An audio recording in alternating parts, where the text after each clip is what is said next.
Okay, so welcome back to the fourth lecture of Yoshihiro Tonegawa. Okay, so today I'd like to talk about the regularity issue of this bracket. But I just want to first mention that the last time I made some silly mistakes. I think that toward the end I was writing this x1, but actually x minus 1 should be a time of minus 1 instead of 1. If you have a note, please make corrections. Okay, so today is a regularity.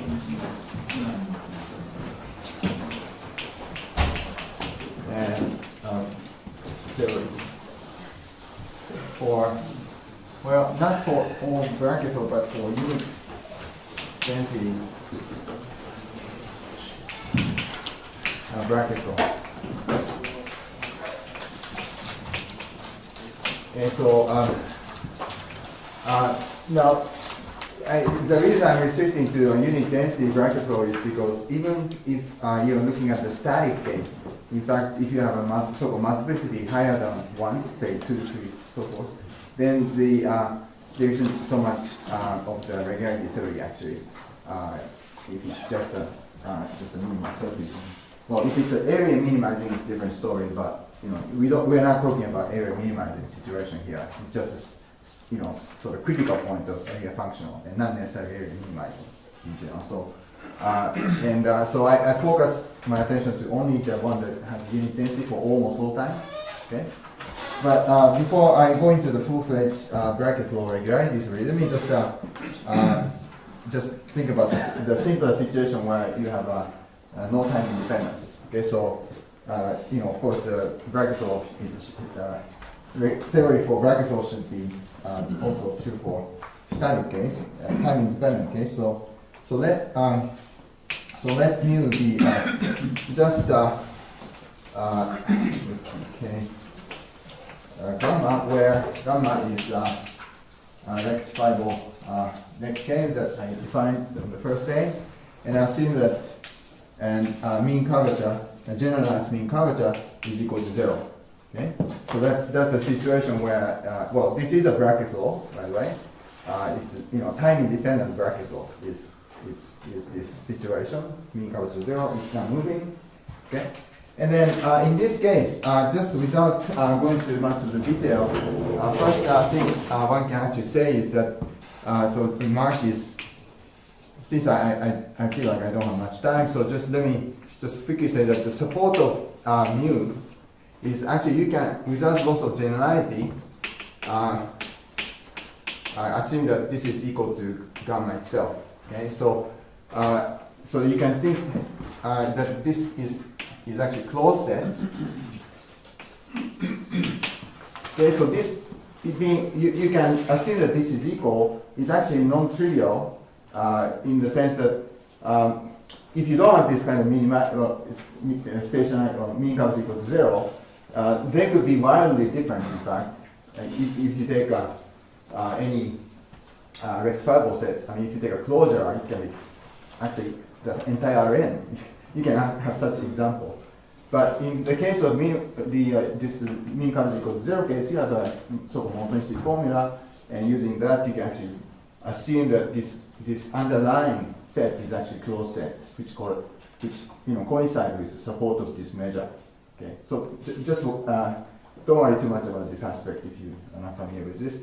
But I'm just saying that this, you can think this as closed set and with locally finite k-dimensional measure. Okay, so that's something I'd like to mention first.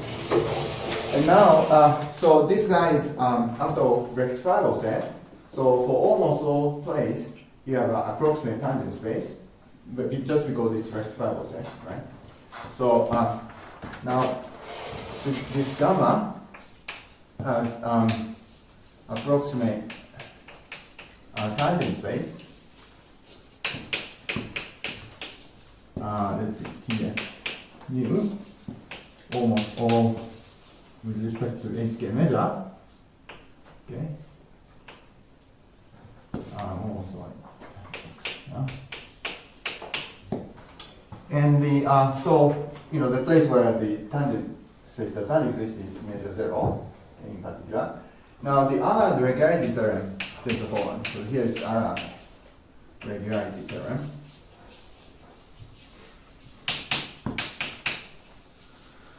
That's from 72, okay. Says that if you have this generalized generalized minimal surface, and this measure is, well, so they're having this approximate tangent space means what? When you scale up, when you focus and blow up like this, it is going to approach to a flat plane, right? That's what approximate mean curvature means. Approximate tangent space means, right? Now, another regularity theorem says that if you're very close to plane in a major sense, in a weak sense, then actually another regularity theorem tells you that actually that support has to be C infinity, or even real analytic. And so that so if the gamma is close to locally, of course, locally close to k-dimensional plane, then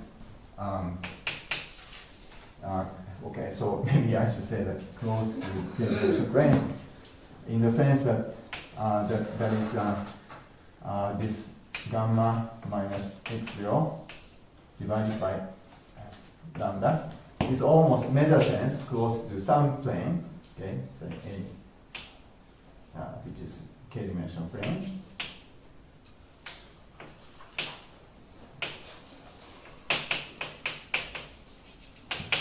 Okay, so the idea is that, okay, so you have this gamma, and look at this point, and then, well, the fact that you have this approximate tangent space means that if you blow up, like that, and if you blow up more, then your measure is almost flat. That's what this means, from approximate tangent space this means. And once you're sufficiently close in measure sense to a k-dimensional plane, Allard regularity theorem tells you that, okay, so here it's infinity. Okay? That's what the Allard regularity theorem says. As long as you're weakly close to a k-dimensional plane, actually you can prove it's infinity, or real analytic in this case.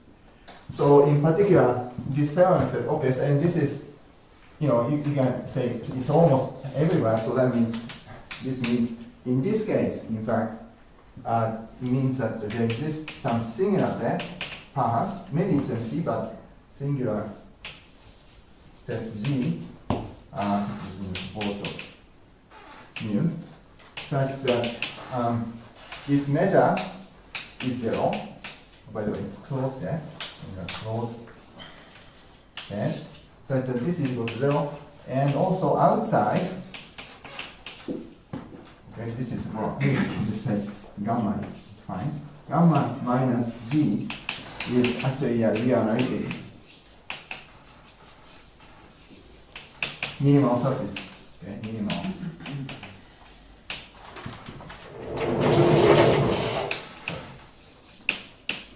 So that's what Allard regularity says. Basically, if you have a unit density generalized minimal surface, you may have similarity. The measure may be, k-dimensional measure is 0, but outside this guy is actually smooth, smooth minimal surface. So okay, so this is static case in some sense, time independent case. You have this result.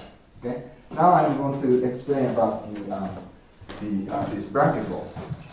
So what for Brakke law, the following so this is something I want to explain. Here's theorem. Point 1. So this is partial regularity.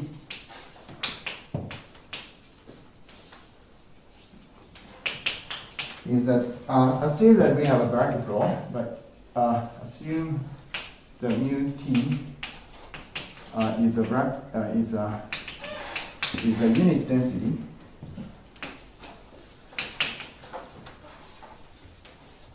Brakke law.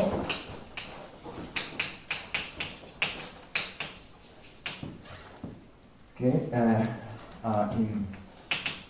it doesn't, actually this regularity theory is totally local stuff, but let me just say Rn.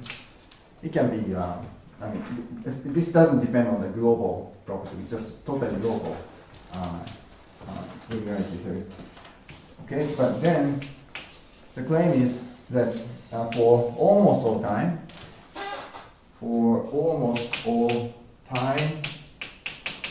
and there exists a closed set which depend on time, okay, in Rn. That's going to be a singular set, such that k-dimensional measure of this GT0 is equal to 0. So just like Allard, this guy has a k-dimensional measure 0, so it's a singular set, but it's measure 0. And outside of that point, any point outside, okay, so take any point outside of this source. So you may not be hitting the moving surface at all, but now there exists. Okay, so it's a little bit slightly more tedious to write than you time independent case. There exists a open neighborhood in space-time. So here's a bit something that. Okay, so this is an open neighborhood of space-time. Neighborhood.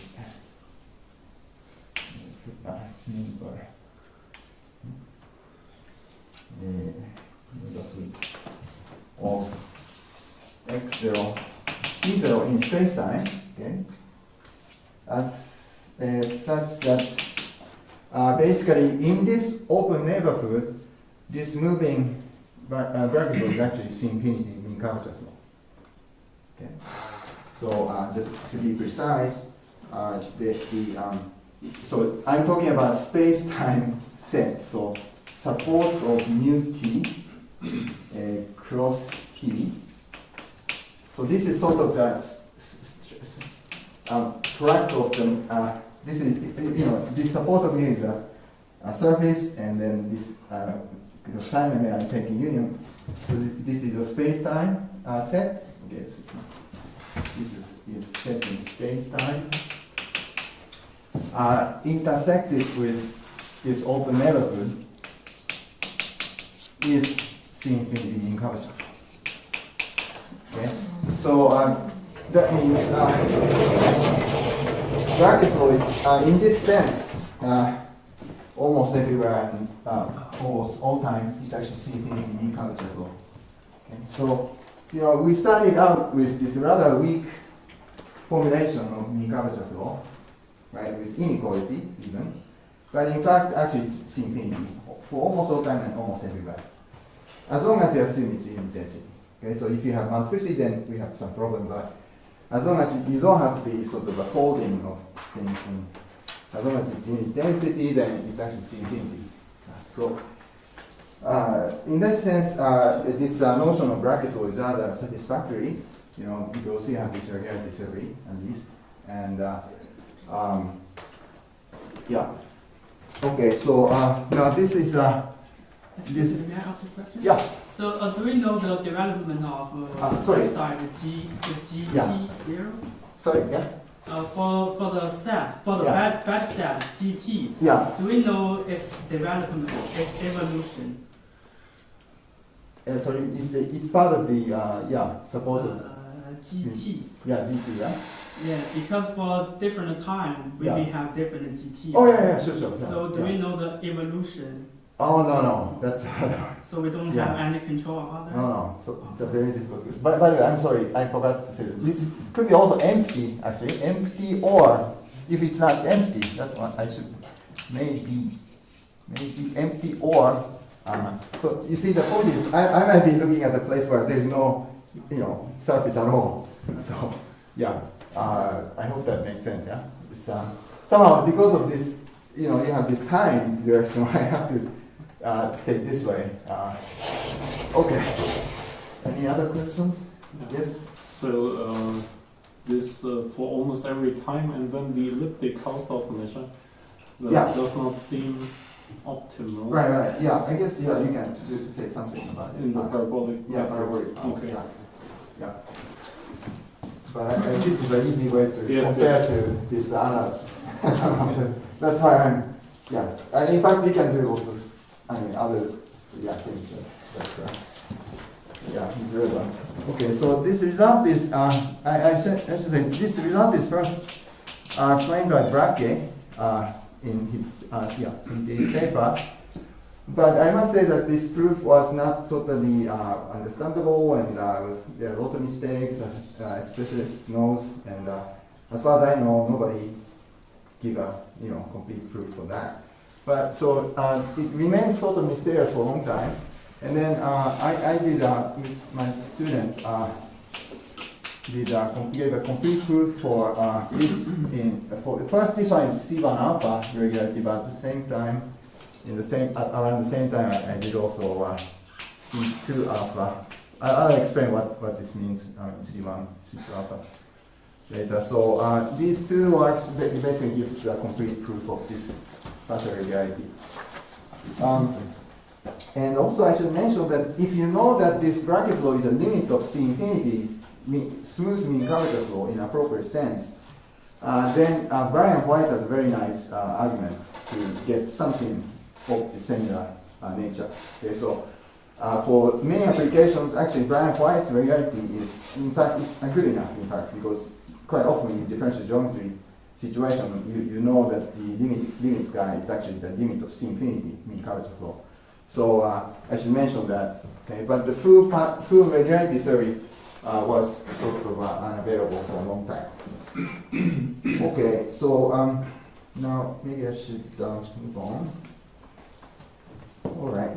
Now, okay, so from Allard regularity theory, I here mentioned that whenever you have a approximate tangent space, that's where Allard regularity theorem tells you it's regular, right?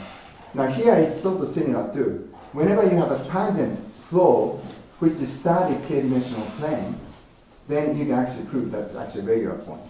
Okay, so it's very analogous. I hope you understand. You see, yesterday I told you about this tangent flow. But I didn't say anything about tangent flow. I just said it exists.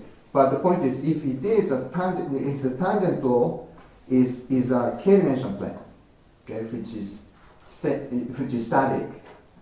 is not moving. If you have such point, that means your flow is very close to a static k-dimensional plane, right? After all, in a weak sense. And then the regularity theory tells you that actually that's a regular point. Okay, so having a static tangent plane as your tangent flow is in fact equivalent to be a regular point. Because if it's a regular point, of course, your tangent flow is going to be just a plane. If you have a nicely moving, smoothly moving place, and if you take a point and then if you do blow up, of course, what you see is a plane, right? Right. So if it's regular, but the converse is also true. If you have a Brakke flow, if you do blow up, if you see your tangent flow is a plane, then it's actually a regular point. Okay. So that gives you a very nice characterization of the regular point or the Brakke flow. Okay. So for the rest of the time, I would like to give you some sort of sense of how this can be proved.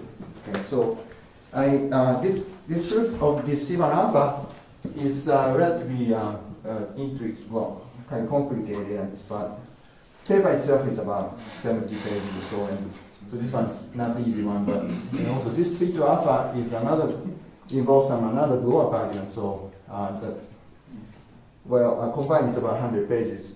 But there are certain key points which is very actually characteristic and interesting. So I like to focus at this very interesting part, and so I hope that you get something out of this. Okay. So first, let me just give you a notation. Is that let A be a k-dimensional plane. And you can assume that A is really is RK cross 0 in Rn. Okay. Just think A to be just k-dimensional plane. And let's, when I say distance of x, it's the, this, well, it's, I guess maybe, I don't know, it's going to be distance, maybe, well, distance between x and a, and plane A. Okay, so that's just notation. And also, I like to have this notation that C of a R is defined to be the cylinder. Okay, so x in Rn, and also I should say that A I identify as with a projection. Okay, so identified with also normal projection matrix to A. So AX is less than equal to R.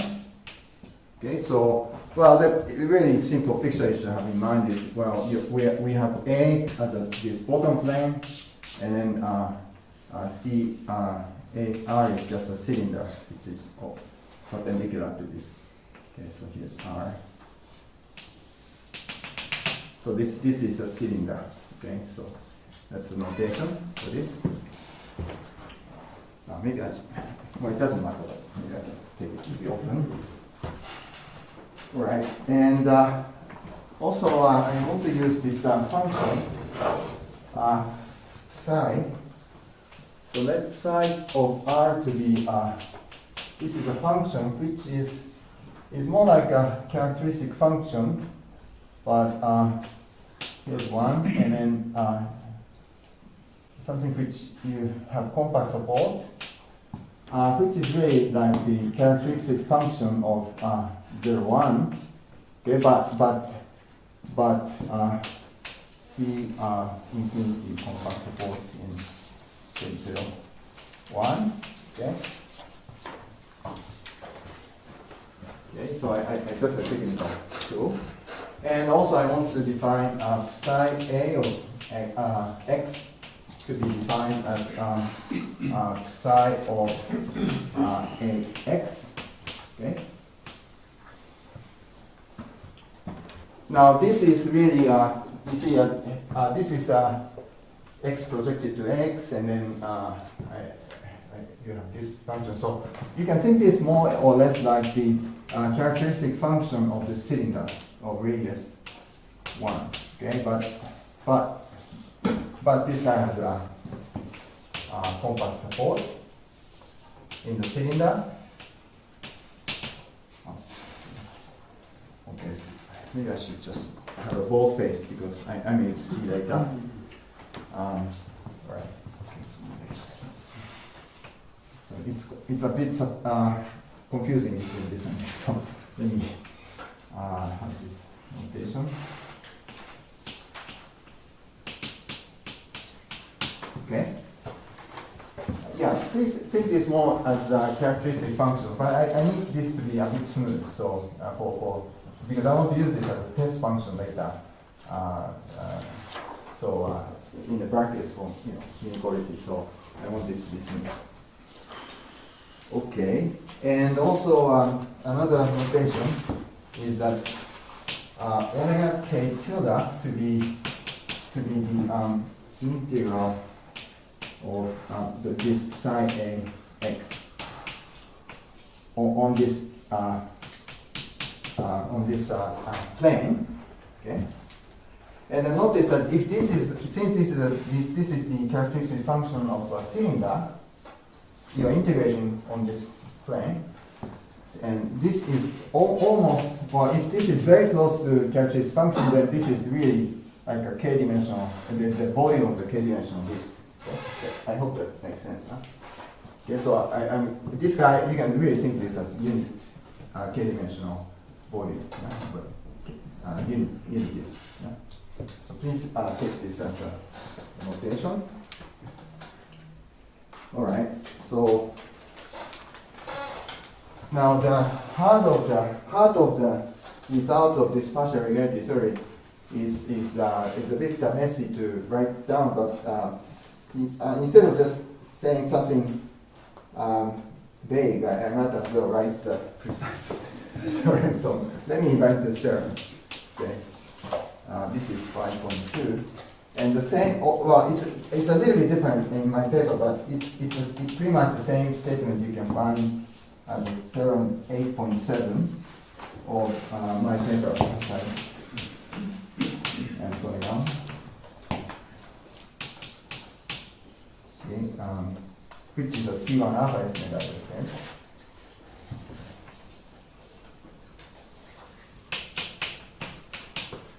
Right, so now the statement is as follows.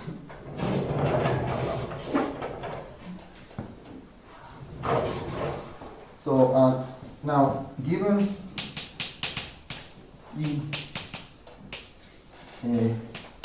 there's a few numbers here, mu and alpha.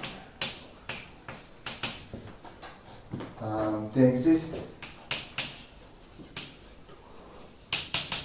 number epsilon and sigma.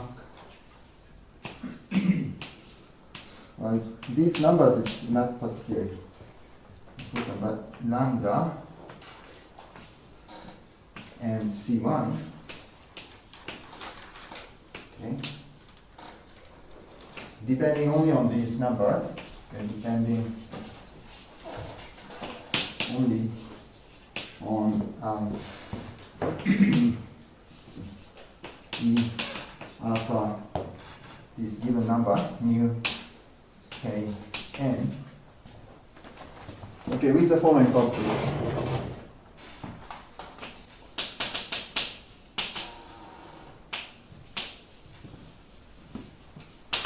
So that is a statement. Is let's see. So now we have a Brakke law. Okay, so suppose we have a Brakke law in this cylinder. Okay, so this is okay. Suppose that this mu t. Now t is this lambda is an interval of time. So I'm assuming that this Brakke flow exists from minus lambda to lambda, is a unit density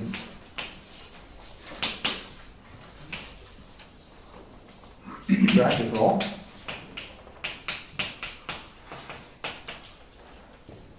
In this cylinder of radius a, 3, sorry. Okay. So I've been always talking about Brakke flow in Rn, but you can of course build yourself to some domain. So so here's a Brakke flow which is inside the cylinder of radius 3. Okay, and now being said, I assume the following. Okay, so assume further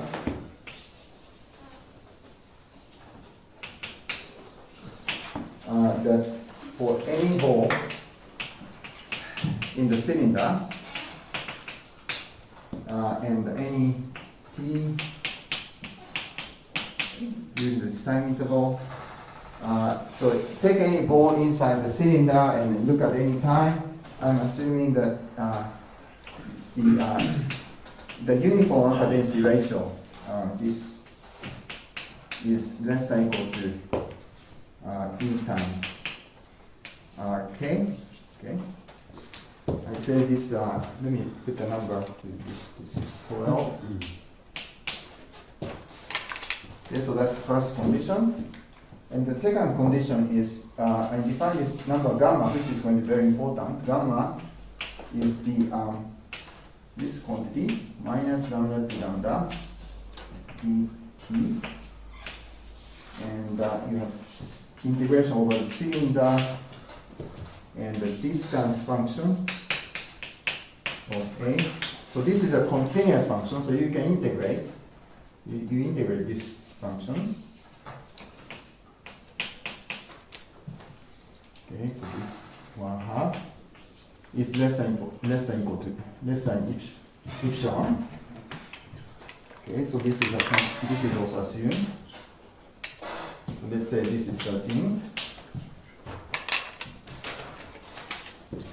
there are two more. Oh, I'm sorry. Maybe three. No, two more.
Okay, so these two things, and then the next one is the so there exists some time t1. I will explain all this after writing. Plus 1/2 minus plus 1, such that mu of t1 of psi a is less than 2 minus mu omega tilde k. Okay. This looks very technical, but I'll explain the geometric meaning of all these in a moment. And the last one is the exists t2, which is toward the end of the time. It's minus 1. Minus 1/2, such that mu of t2 psi a is bigger than mu times omega k lambda. Okay? This is true.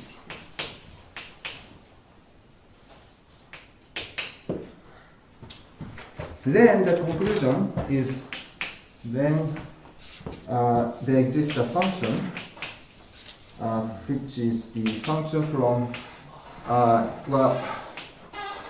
k-dimensional disk. If this guy is in A, so this is the k-dimensional disk in A with radius sigma. Sigma was the number that we had times. Well, this number is not so important, but 1 minus 1/2 to 1/2 to Rn minus k. There exists this function f such that the support of mu, so that the moving dipole, moving interface inside of the cylinder of radius sigma is represented as a graph of this function. Okay?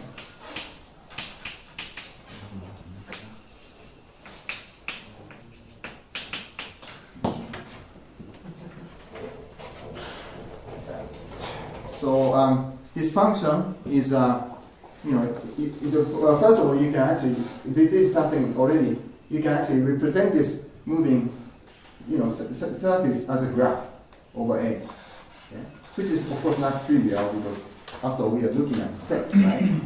I mean, we are not talking about graph right from the beginning, but this is graph, and also we have an estimate too, and also we're at t from minus 1/2 to 1/2. So during this time interval, it is represented as a graph, and also we have also estimate f of C1 alpha. This is a parabolic sense. Parabolic.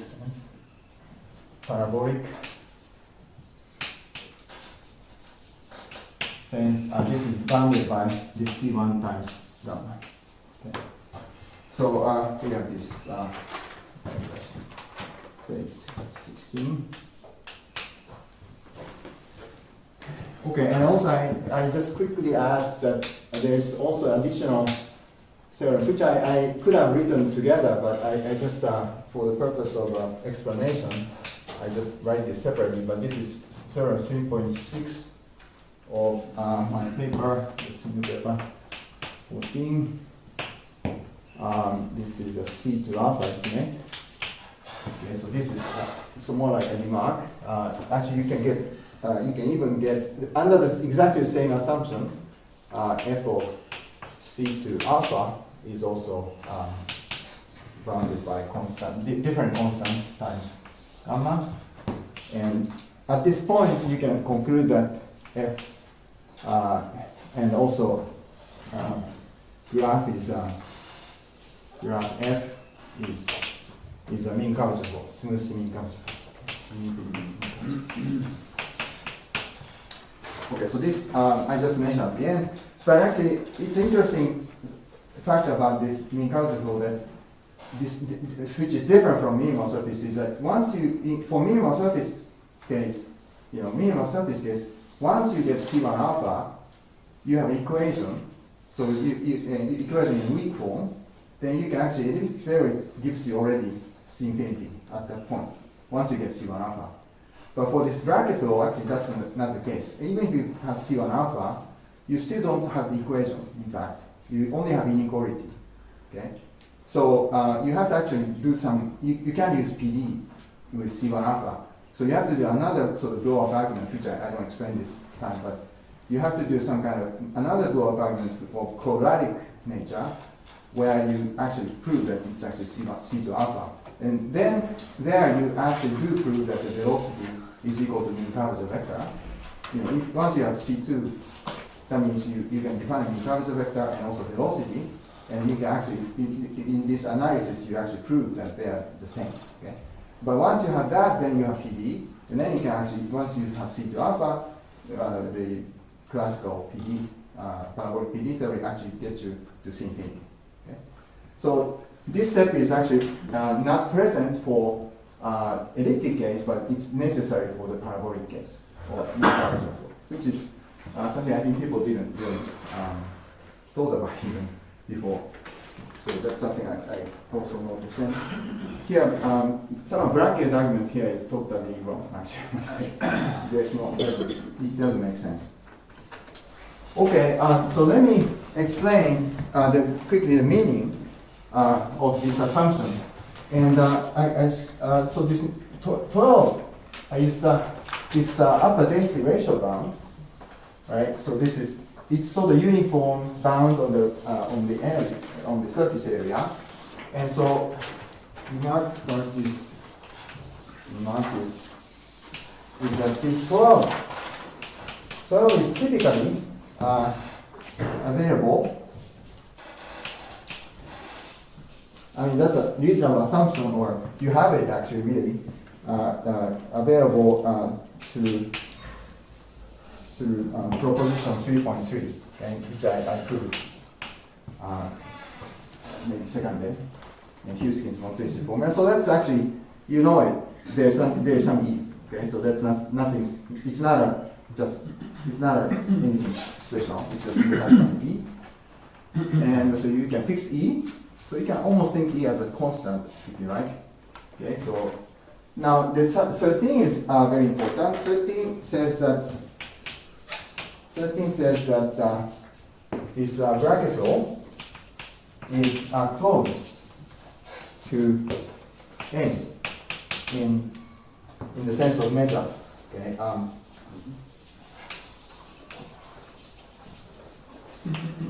Well, it may not be so clear to you if that's the case, but in fact, if you're bifold, okay, so the situation is like this, you do blow up and then see what happens, and then if you know that tangent flow is a plane, then actually that quantity is the one that actually does go to zero, okay, after rescaling. Okay, so that's a continuous function, and you're integrating in space-time, and since this aspect I haven't told about much, but actually when the Brakke flow converges, it actually converges in a sort of fairly strong L infinity sense. This you can prove more or less from, say, clearing out lemma. Because you see, well, the idea is like, okay, so suppose you have a flow. Now, suppose you have a little piece away from this plane. You know. Now, you know by clearing out lemma, if you go back a little bit, you know there is some measure for, some definite amount of measure. If you go back in time, right? That's what clearing out lemma says. If you have some piece, even if it's a very tiny piece, if you go back, you have some measure.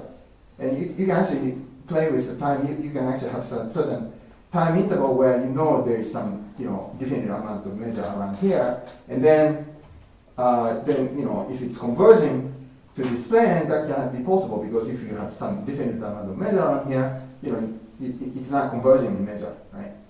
So that cannot be so clear, but I must say this number 13 is very weak sort of assumption that this Brakke flow is close to the scalar dimension plane.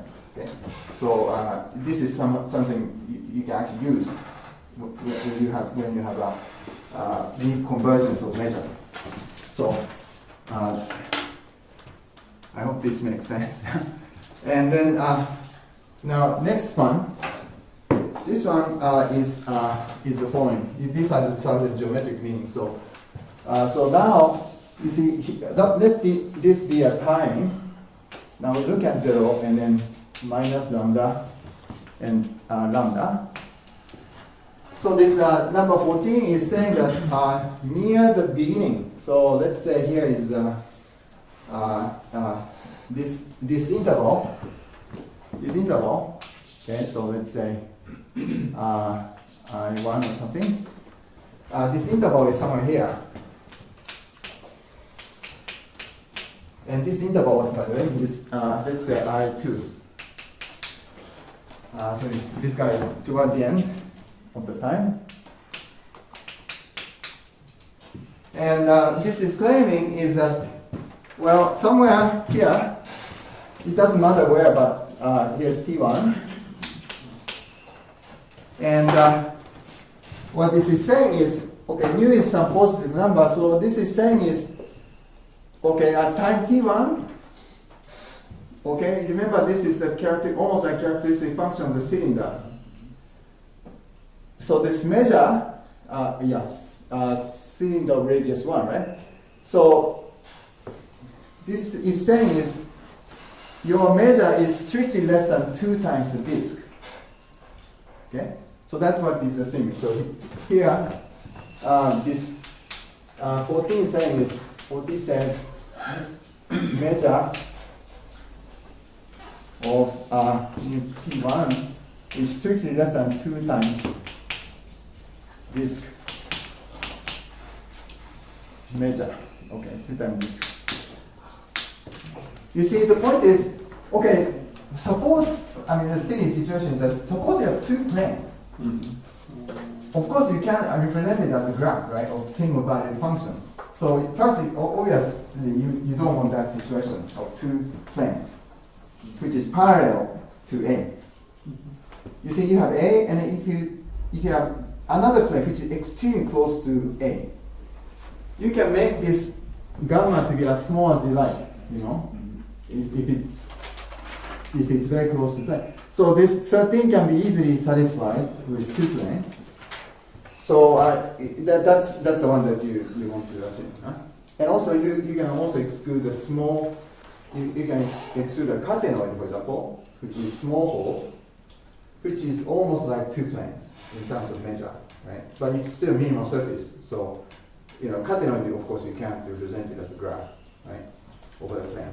So this is sort of necessary condition, whatever it is, yeah? So, because you don't want to have 2 planes. So what I'm saying is, at the beginning of this time interval, I don't want this to happen, okay? I don't want 2 planes sitting, not moving at all, okay? That's sort of obvious counterexample. And the number 15 is saying is, okay, around here, another time, toward the end, T2, I'm saying that at least there is some definite amount of measure. Okay? So there is at least some measure. mu T2 has some measure. Actually, it doesn't have to, well, as long as it's positive, it actually turns out to be okay, but just to be different. Okay, now why do we need this? Okay, if you don't have this, actually empty set satisfies all these conditions. Notice that empty set is a bracket law and trivial bracket, so empty set. Satisfy everything, if you notice. I mean, it's a bracket law, it's zero, so everything is zero. And all these conditions is trivial satisfied, even this one is satisfied. But so if you don't have this, the empty set could be what you're looking at. But of course you don't want that, right? So what I'm assuming here is that at least toward the end of the time, you have something. Okay? And then you can actually show that there is something over here too, in fact, by saying there's some argument that you can say that. Anyway, so this is also a necessary condition. And then under these conditions, if that epsilon is sufficiently small, then that's the result. You're saying that near the center of this time, okay, so minus 1/2 to half, here, this in doing near the center, then this bracket flow is actually, you can represent as a sigma alpha graph, and actually you see infinity graph at the end. Okay. And now you note that from this, I think if you are familiar with this, this as a corollary, 5.1, if mu t at x0 t0 has a tangent space, has a tangent flow, which is tangent flow mu theta, which is just a static plane. Okay, then there exists a neighborhood that's this mu t. Let them just keep mu t is C in curvature flow neighborhood of x0 t0 such that mu t is infinity in curvature flow there. Okay?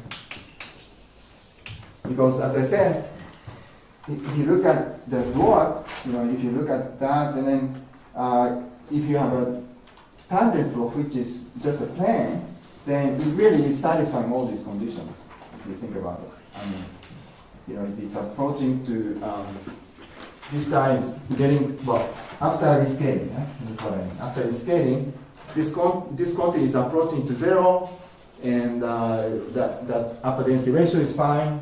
And this is, in fact, this guy is approaching to even, in fact, as you go up, if it's a plane, then you know that this guy is even approaching to precisely this number, okay, and also here too. This guy is also approaching to this number, right? So all this is satisfied, so for sufficiently close guy, it's actually regular. Okay? So this really characterizes the regular point.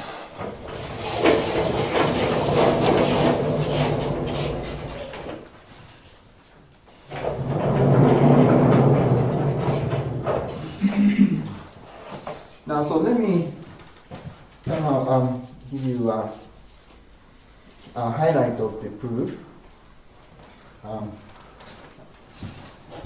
This one.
Okay, now first I just want to give you some sort of heuristic things about this regularity theory.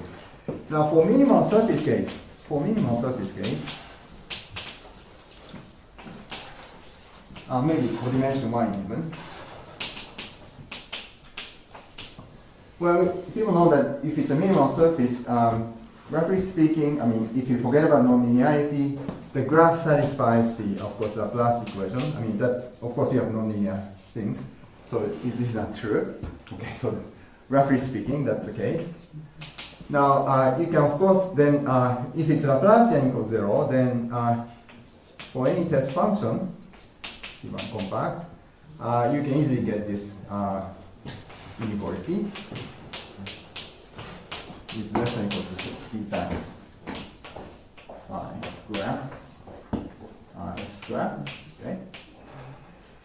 This is, you know, by just multiplying them through integration by parts and just doing Cauchy Schwarz that you get this.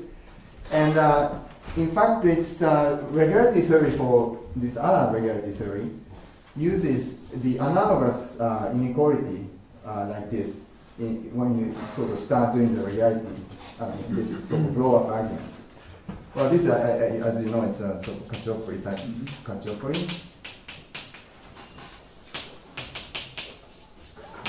And I think everybody is familiar somewhat that this is the type of things you need, right, to do the regularity theory to get a better estimate and everything.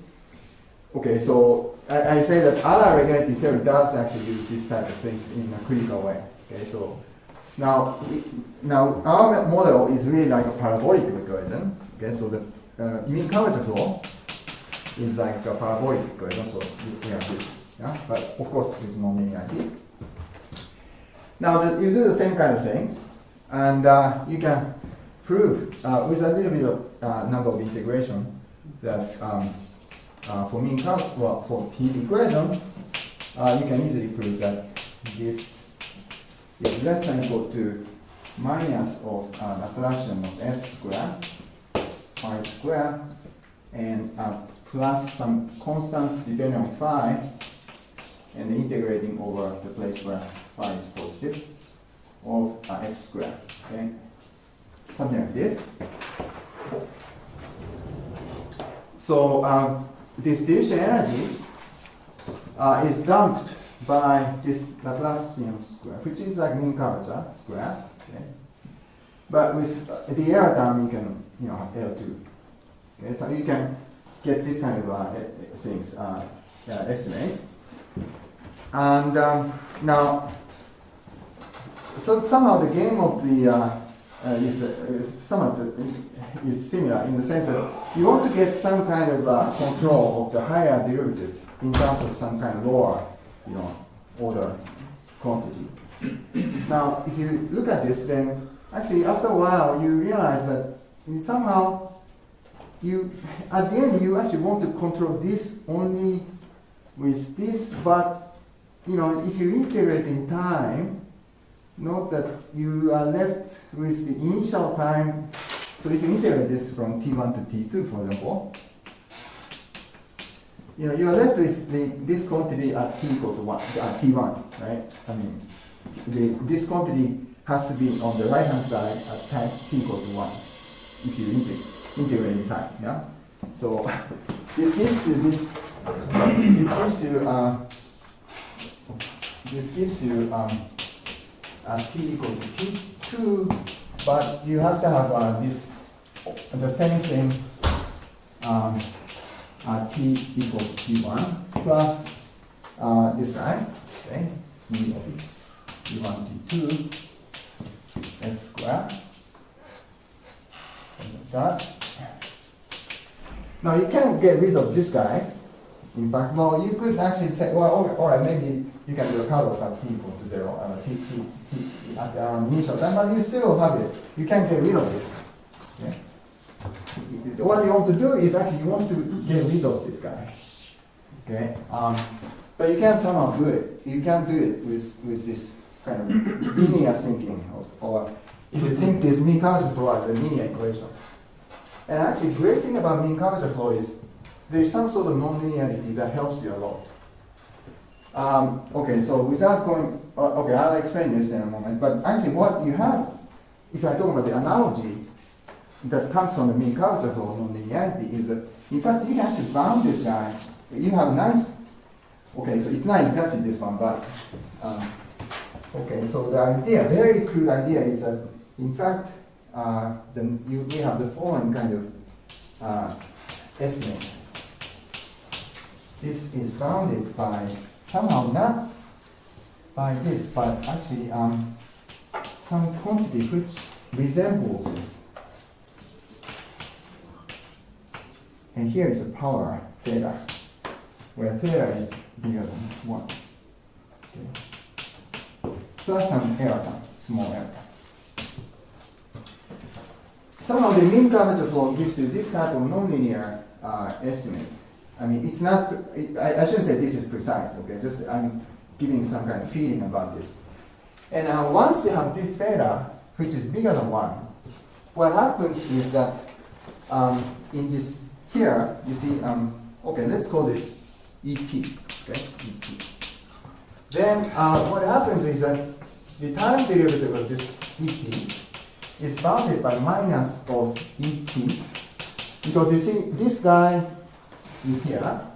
Now take a power here, okay?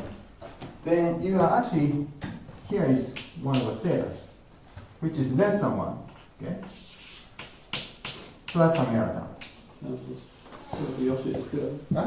what about the sign? Is there still a minus? Because Yeah, before yeah. you had a minus. Yeah, minus, because this guy is bigger, right? So you can actually get bound this by smaller. Yes, but in the line above. This? No, in yeah. in the middle. Right. Okay. Let's see. This one, yeah? No, one below. This? Yes. So is there a minus? No, Or no. no. So it got worse. So it got much worse. Oh. No. Actually, you will see. You see, this once you get this kind of estimate,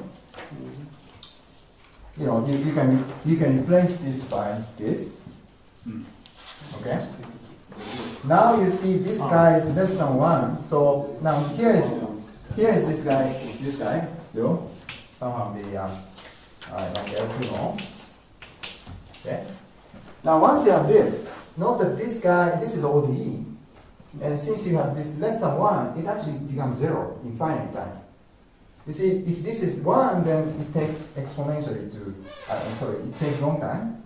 But if this power is less than 1, in fact what you can prove is in finite time, whatever E of, say, 1 is, well, say this is less than, say, 1, then you know in finite time, we can show that actually ET is going to be less than this guy, constant times S squared. Okay? So you can get rid of this part by having this very strong damping part. Okay? So somehow the linear theory doesn't really give you the estimate that we want, but in the flow case you do have this type of estimate. So, Yeah. sorry, can I ask something? So I'm not familiar with this theory.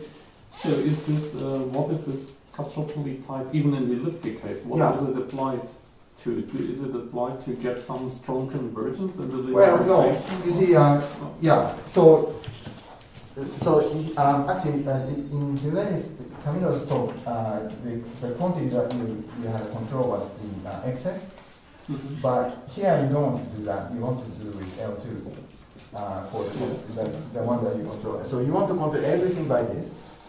Now if you control this guy, you actually sort of control tilt excess of the tilt excess, and once you control tilt excess, then actually you can have like Lipschitz approximations and everything actually. Yeah, using this. So yeah, once you have that, then Allard regularity theory actually just works nicely. Yeah. More or less. Yeah, if you're familiar with it, you know this type of estimate is available once you have that.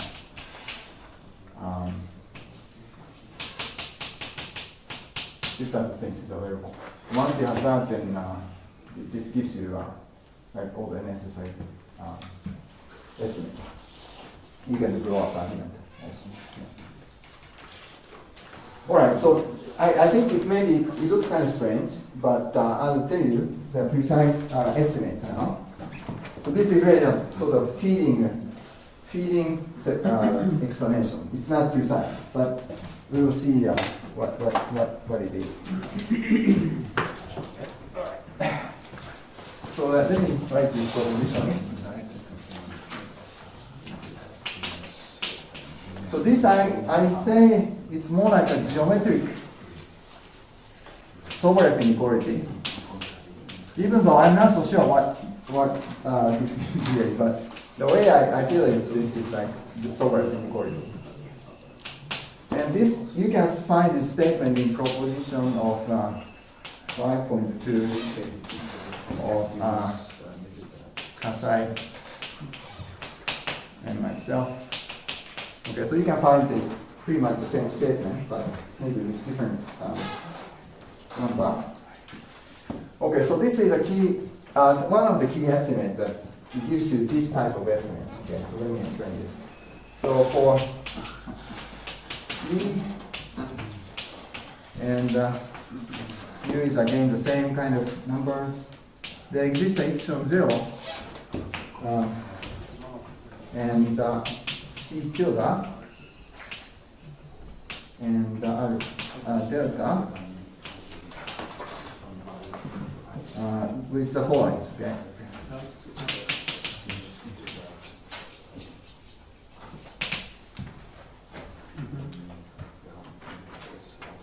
Now this is actually this is a time-independent estimate, so this has nothing to do with Brakke flow actually by itself. Suppose we have a mu, which is really just a restriction of rectifiable set. Suppose you have this measure, surface measure. Sorry, not here. Okay. Yeah, suppose you have this. And psi A at the back.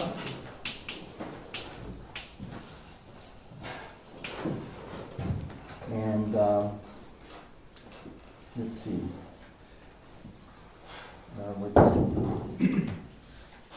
Suppose that. Oh yeah, and I also assume that we assume this for any ball inside CA1, we have this density upper ratio, bound ratio, okay. Okay, the same thing. We assume this, and may I ask you a question? oh, sure. So for the previous results, I'm wondering whether the condition about, you already erased that. You have epsilon, right? Yeah. Is it true that for sufficiently small epsilon, Yeah. in the procedure, actually we can exclude singular set? Yeah. That's the meaning, right? That's right. Yeah. Okay. So if that's sufficiently small, then near the center of space and time. Right? Oh yeah. Another question is why do we have the conclusion about integral from -half to +half? Is it? Yeah. Well, it's more. Is it special for the origin? Well, it's. I mean, these numbers are not so important. Yeah, it's not so yeah, important. near the origin. Yeah, near the time t equals 0. Yeah. I mean, you can make it to be bigger if you like. Oh, okay. Yeah. Okay. Yeah. The point here is that the lambda is more like a waiting time. You will see. Yeah. So the lambda is the one that you have to wait for some time, and when the energy goes on, the area goes down somehow. Yeah. It goes close to the disk. You have to wait some time. So that lambda is sort of a fairly large number. Yeah. And in fact, if nu, nu is very close to, I guess 1. Nu. Yeah, this nu is actually very close to 1. Then you can make this lambda to be very short if you like. You don't have to wait for some time. Yeah. So.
finished writing statement and all. So that, and also I define H hat to be, this is just a mean curvature, L2, of this mean. So it's cut off. So that's like L2 norm of mean curvature. And actually, I need some time later, so let me have some space. Gamma hat to be CA1. This is distance function from A square du. Just to clear. Okay. So here is a quantity I have some kind of handle on. This mean curvature square and mean curvature L2 and the distance square. By the way, so distance square function is more like an L2 function, more or less. Because you see, if it's a graph, distance means it's really the height of the graph, right? So this is really like L2, even though you have an area element. You can really think this as sort of a weak norm. Okay, weak quantity. Yeah, sort of nice quantity. This continuous function. So, but you can think it's more like L2, right? So this LF squared somehow in your head. That's how what you should take. Anyway, so what is the statement? So then the following is true. And then there are two cases. A is that if your measure inside the cylinder is and the unit disk, this is less than or equal to some. This number is actually not so important, but it's important that it's less than, strictly less than this number. And also the mean curvature is less than epsilon 0, and this gamma hat is less than epsilon 0. Then we have the following estimate. Then this distance, this difference, okay, this difference is going to be less than equal to 2 case. Some C tilde times H hat. This part is the most important part in the essence.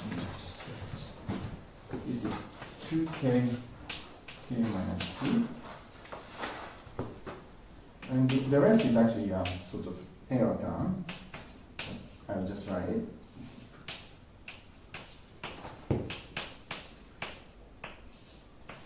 If k is bigger than 2, and here is the same quantity but without this term.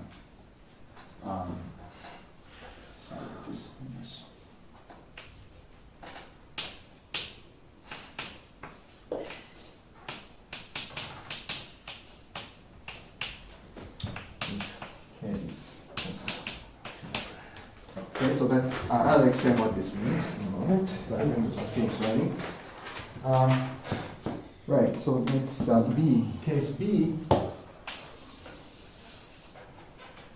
is that if,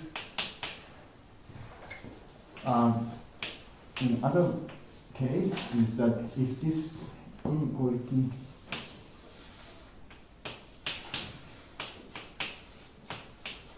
they have a very geometric, clear geometric meaning. So it looks very technical, but unfortunately, but it's very clearly explained. And also, gamma hat is less than epsilon 0. Then, what we can conclude is H hat is bigger than delta. Okay? So this looks very terrible, but let me explain what this is. Okay, so here is the quantity that we have a handle on is this is sort of a, this is like Laplacian. So this is more like W2 norm of sort, of a graph. It's a second derivative, right? And this is like L2, as I said. Okay? So we have a control L2, W22. Now the claim here is that, okay, now we are assuming in both cases, I'm assuming that this L2 norm is small, basically. Okay? I'm assuming that this quantity is small in both cases. So, and in the application, actually, we have this smallness. Okay, we will see later. But otherwise, we have these two situations. So it's a bit difficult to see what this is. So let me draw the picture. Yeah. So remark is that, okay. Note that this difference, by the way. You see, this is the area inside the cylinder minus the unit disk. So in Camilo's talk also, you have something similar, but this is more like a dilution energy hologram. Okay. So we are talking about about dilution energy here. Okay, even though it doesn't look like it. Yeah? So this is saying is that. Okay, so here's a picture of mu of, and this is the picture of how much measure inside of the cylinder. Now, this part is precisely this case. Okay. Now, this situation A corresponds to this range A. Well, here's a 0 maybe. Here is 2. Okay. Now, the situation case B corresponds to. Let's see, here, I guess, away from 0, away from this. This part is B. Okay. Notice, this is that, yeah, if it's close to, here, that's A. And this, away from that, this number, you're in B case. Okay. Now, okay, maybe it's easier to talk about B. So B says that if your measure inside the cylinder is away from the unit disk by some definite amount, and if your height is small in this sense, then mean curvature has to have some low bound. That's what he says. Okay, you can't have very low mean curvature too. Otherwise, you have to be very close to disk or mean 0 or 2 disk. So this is sort of intermediate places where it's not like a disk, and you have to have some lower bound on the mean curvature. Okay. So if you're here, we have a lower bound for mean curvature L2.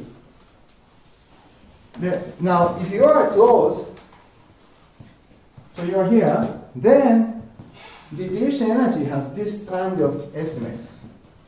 So you can think of this as dilution energy. Note that here is a mean curvature. Now this power is bigger than 2. Okay, strictly bigger than 2. And actually, this case is easier case, and this is the worst down actually. But having this is very important. So note that this is dilution energy, more or less. As I told you, this is like mean curvature, so which is Laplacian square, but with this power, which is bigger. Well, this is more like a gradient F square. So if you take 1/2 power, this becomes this. So as I said, this is going to be strictly bigger than 1. Okay. So this is this is dilution energy. So now it's bigger. Okay, so you have this estimate, and this estimate is I don't of course have time to do this proof, but proof is just as I said, keyword. This is requires a very careful Lipschitz approximation, and also something called cylindrical growth lemma. Growth lemma. That you can find in Brakke for my paper, which is very interesting geometric estimate. But let me just finish with this keyword. And also I should say that this is also true for multi-sheet case. So you could actually talk about the multi-value function. You get the same sort of things as well. Okay. Not that, as long as you are away from this kind of integer, you have the same kind of things. So there's a possibility that you can do multi-phase, so multi-sheet case, even though it looks very difficult to do. Yeah. So I don't try to do it. Okay. So now, this is this has nothing to do with time. Now I want to use this in the Brakke flow. So I introduce time now. Okay, so let this to be a time dependent quantity now. Okay. Now, okay, so let's define the h hat t as this and gamma hat t as this. Okay. Alright, so now what's something we can say? Now the other remark is that so now we have the situation where here's a t, that's the time, and as I told you, we have this t1, and here I know that mu t1 of side A is strictly less than 2 minus mu. Okay? And here, near the end, I know that the mu of T2 of psi is bigger than omega hat K. Okay, so that's what we know. May I ask this? Yeah.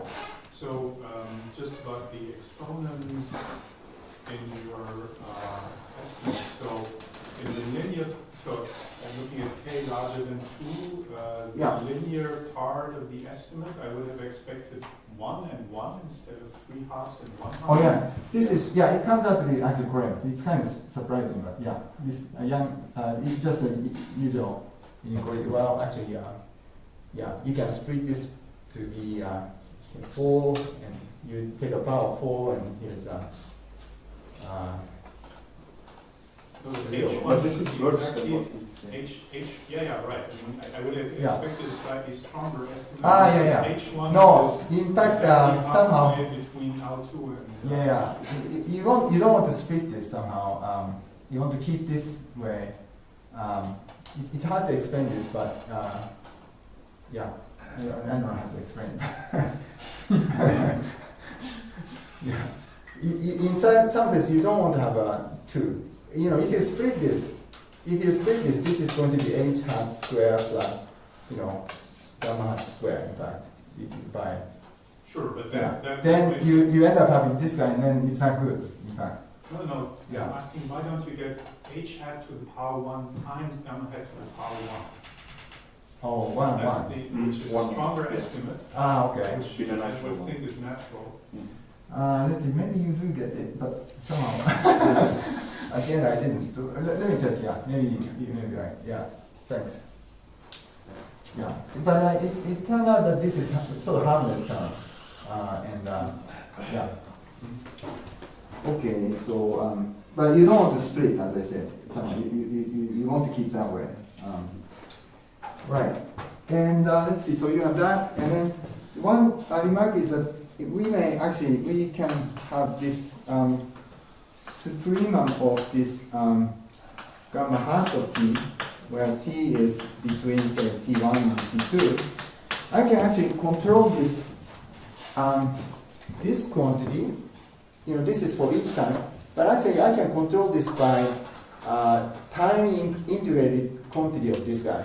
So, I don't have time to talk about it, but we can actually control this by some constant times gamma. Gamma is the one that you integrate over time.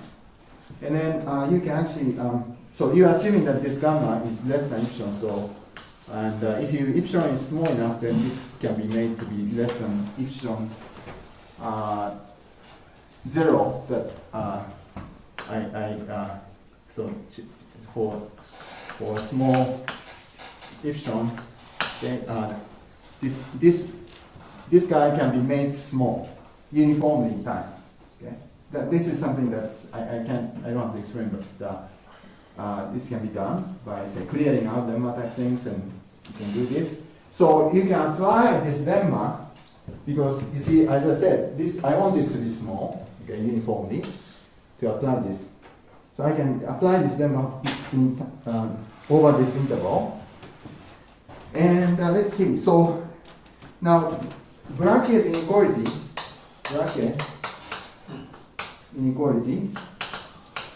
which is number 6, basically gives the following, written in differential form, ddt of mu t of psi a is less than equal to basically minus h hat square plus constant times gamma t square.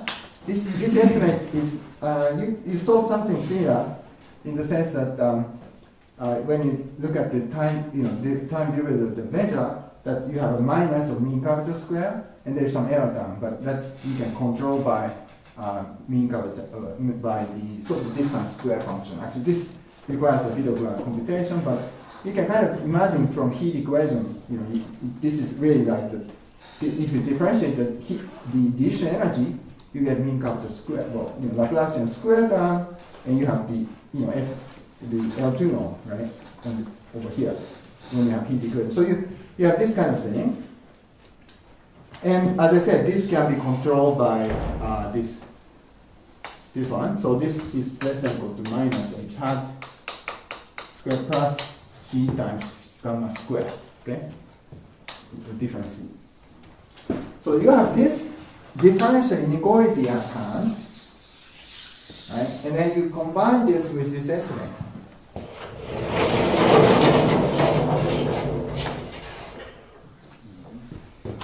Okay, so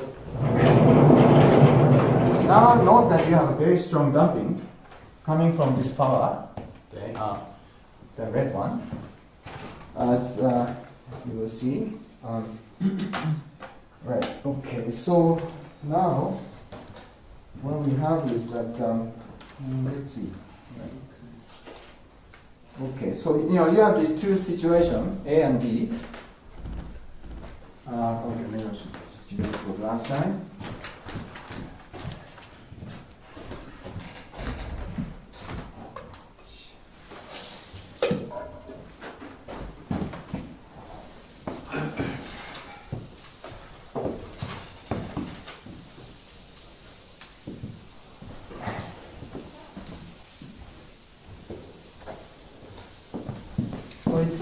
For the regularity theory for Brakke is actually quite non-linear compared to minimal surface case. Just like this, It's very interesting somehow that it's different.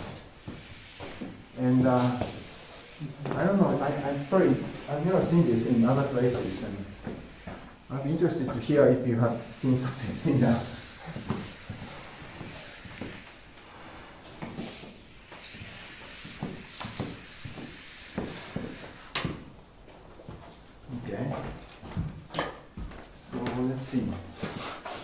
So the last bit about the estimate is that,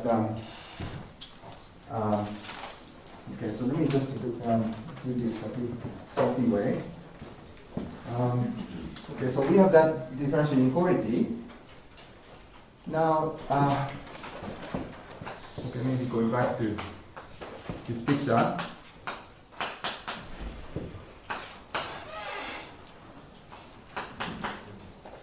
Okay, just to make things simple, assume that you are here. Okay, I'm here, and I'm measuring the area here. Now, I know it's here the measure is strictly less than 2 times disk. So either we are in A and B. Now, suppose we are in B situation, that is, your disk area is not so close to unit disk. Then notice that we have a low bound of the mean curvature, which is definite number. Okay, it doesn't depend on anything, more or less. So it's it may be small, but it's some positive number. Now we have this differential inequality. So you see, we can always assume that this number is very small, right? This number is small. So you have this minus h hat, which has positive number, so it dumps at the same as the area has to decrease at certain rate, at certain fixed rate. Okay, so if you know that you are less than one disk, then the area has to just keep going, right? And then until you probably enter into this region A. Okay?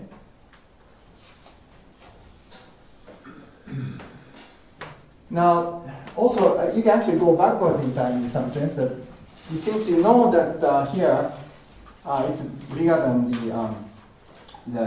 definitely by some number. Let's see. Maybe I should say -1 to 1. Let's say.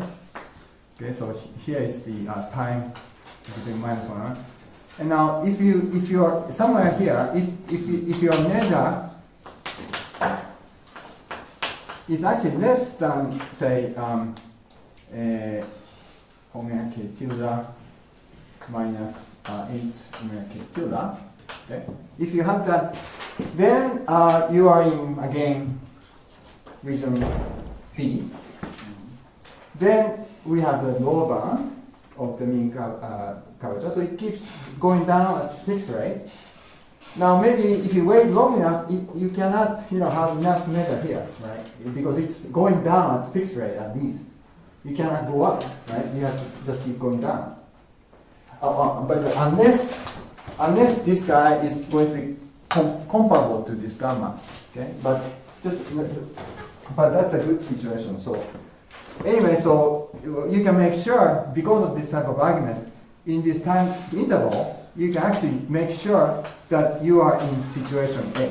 Okay, so there's some argument you have to make, but if you sort of wait long enough, you can make sure if you have this kind of bound from above and below, in this time interval, your situation has to be A. Otherwise, actually, you either lose too much mass, or you may gain too much. You have to have a lot of mass here. Okay? So just skipping that part.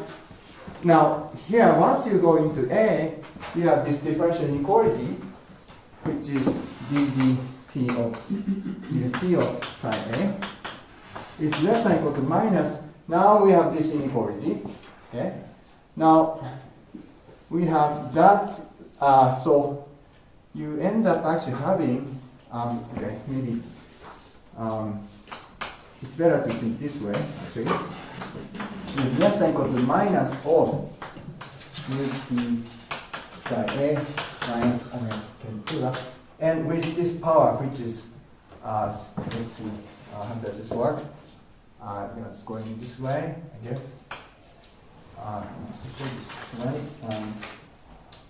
It should be, let's see, square, right? Yeah, so here it's squared there already. So we have k minus 2 over k, which is less than 1, and plus some error term coming from gamma. Okay? So you have this type of differential inequality, and as I told you, this means, well, this implies, in fact, well, okay, so there's some ODE argument you have to make, but actually you can prove that sup between t less than, say, 1/2 of this difference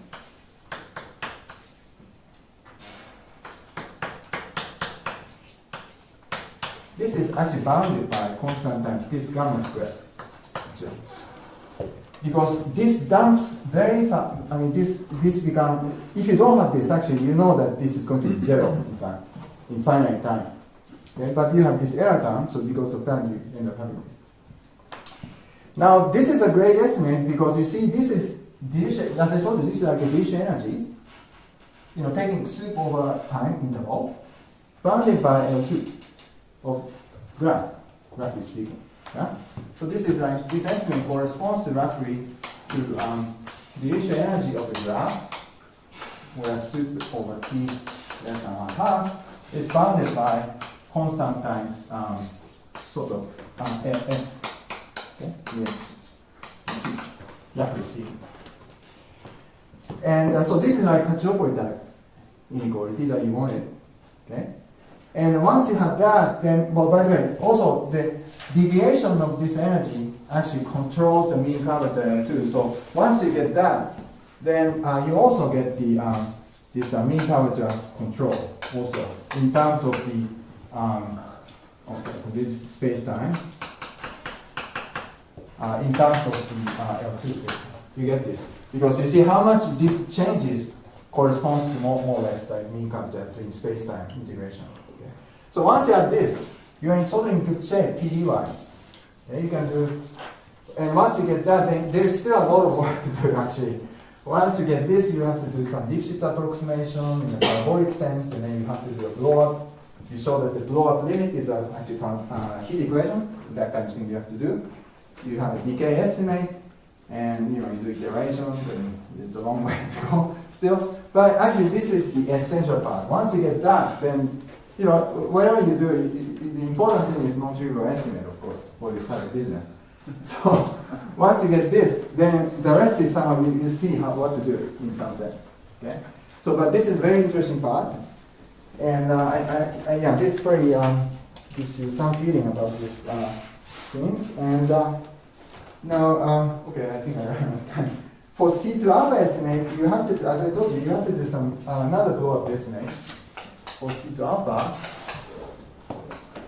Do another sort of quadratic blow-up argument. And here also you have to use some sort of certain type of monotonicity type formula, in fact. So in fact, it's interesting. I think nobody really noticed this before until I talked to some people, but actually getting from C1 alpha to C2 alpha for non-divergence type parabolic PD is actually not, as far as I know, there's no sort of general theory really. That is, you have C1 alpha, you got a non-divergence type PD, okay, you get C2 alpha for parabolic equation. No, I guess it's not actually. I don't really know any theory for that. And but here, it's really a nonlinearity that comes into play here. It's really just for mean curvature flow that I could get up from C1 alpha to C2 alpha. So that's something very I found very interesting to find. Okay. All right. So that's about everything I want to say. So thank you very much.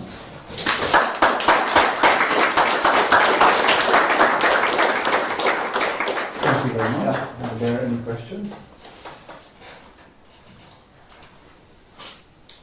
So why is there this difference between k greater than 2 and smaller or equal to 2? What kind of, why does this nonlinear term? So, sorry, could you say again? Yeah. In this estimate for mu of psi a minus omega k, why is there this difference depending on k? Whether you get this kind of power of a.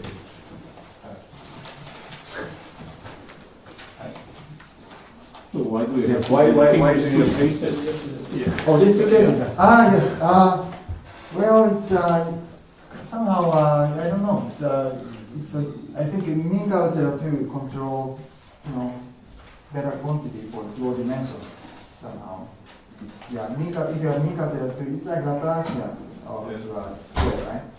So if the dimension is 1 or 2, it controls. I think that's the way I think. Even 2 is a critical situation, but somehow this, I guess the smallness takes care of that, the criticality, I think. Yeah. What I mean is that, yeah, I actually, it has to do with the, I think, scaling, I guess. But for dimension k, 1 and 2, this quantity controls what does it control? I guess. Like Lipschitz, I guess that's much, almost like Lipschitz, I guess. Yeah, so somehow about embedding. Yeah, somehow something to do with embedding, even though you don't use embedding theorem really, but more like a covering type argument using a monotonicity formula. And yeah, I think monotonicity formula is the one that monotonicity formula somehow this term appears as a sort of error term, or you forget about it, or yeah. So yeah, this doesn't use any PD actually. It's just all monotonicity formula and covering line. So does this regularity result also give some new insight on the stationary case, or was this already? Oh, stationary case. Yes, in some sense. I feel like well, if you forget about time, of course you are supposed to get Allard regularity theory, and this part I don't think it's necessary, but yeah, some monotonicity formula using a heat kernel seems to be more efficient than the original Allard regularity proof somehow. You see, everything you actually use a heat kernel weight for computing various things, and yeah, that seems to be more efficient to me. Yeah. Because I was thinking, because sometimes using the parabolic theory for the elliptic cases sometimes useful. So. Yeah. Right. Yeah, and right. So yeah, there are certain things I think you can somehow gain. This part I don't think it's really. You see, yeah, this part is just like one line for Allard case. As I told you, yeah, it's just like you get from this, you get this, and just that's it. That's it basically. So you have to work really hard to get this for this Brakke case.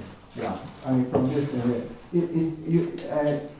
this part corresponds to the first variation formula. In the case of Allard, this is equal to 0. When you choose the right kind of test function, test vector field, you get this actually. I mean, analogous things like this, right? Just like one line, one or two lines, yeah. But here it's like a lot of work, just like 20, 30 pages or so, yeah.